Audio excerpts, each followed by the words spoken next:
Xalq Radiosu'nun xabar qilishicha, Xitoy doiralari Tangirtaq kino studiyasi tarafidan ishlangan va atalmış millatlar ittifoqlashib bir oiladek bo'lishni tema qilgan Ko'ilondagi Qarindoshlar nomli filmning Xitoyda va Sharqi Turkiston TV'sida majburiy ko'rilishni talab qilgan. Bu filmda atalmış qo'shmoq tuqqanlashish bosh tema qilingan bo'lib, bir Xitoy kadri bilan bir Uyg'ur oila orasidagi hikoya so'zlangan. Xitoy bir tarafdan bu xil filmlar orqali xalqaroni qaymoqtirishga urinsa, yana bir tarafdan Sharqi Turkistondagi xohlagancha tutqun qilish harakatini davomlashtirmoqda. Sharqi Turkistonda yana bir olim Xitoyning qiyin qisoqlarida shahid bo'ldi. Xabar qilinishicha, Qashqardagi tonilgan diniy olimlardan biri bo'lgan Sulaymon To'xti 2017-yili 10-oyda tutib ketilgan va atalmış diniy asabiylik va terrorlik tashkilotiga qatnashish bilan ayblangan.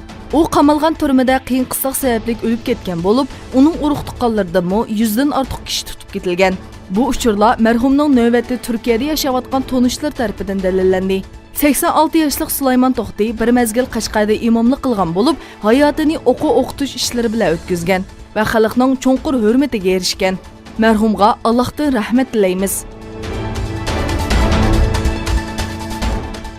Xalqaro Huquqchilar Uyushmasi Federatsiyasi bilan Anadolu agentligi hamkorlashib uyushtirgan 12-chi navbatli xalqaro huquqchilar uchrashuvi Turkiya miqyosida nurg'un shaharlarda o'tkazilmoqda.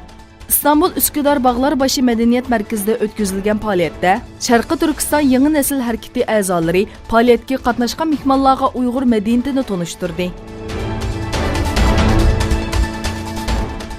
İkinci növbətlik bir belvaq bir yol xalqaro hamkorlik munbiri Xitoy poytaxti Beyjingda o'tkazildi.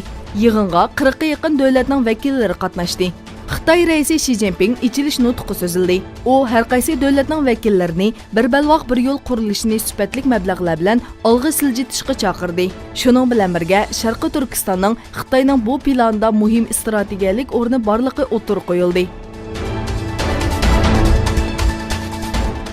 Amerikaning San Diego shahrida Yahudilarning bayramining oxirgi kunida bir Yahudi cherkov hujumga uchirdi. Qurolli hujumda nurg'un kishi yaralangan bo'lib, voqeaga munosabatlik bir kishi qo'lga olindi.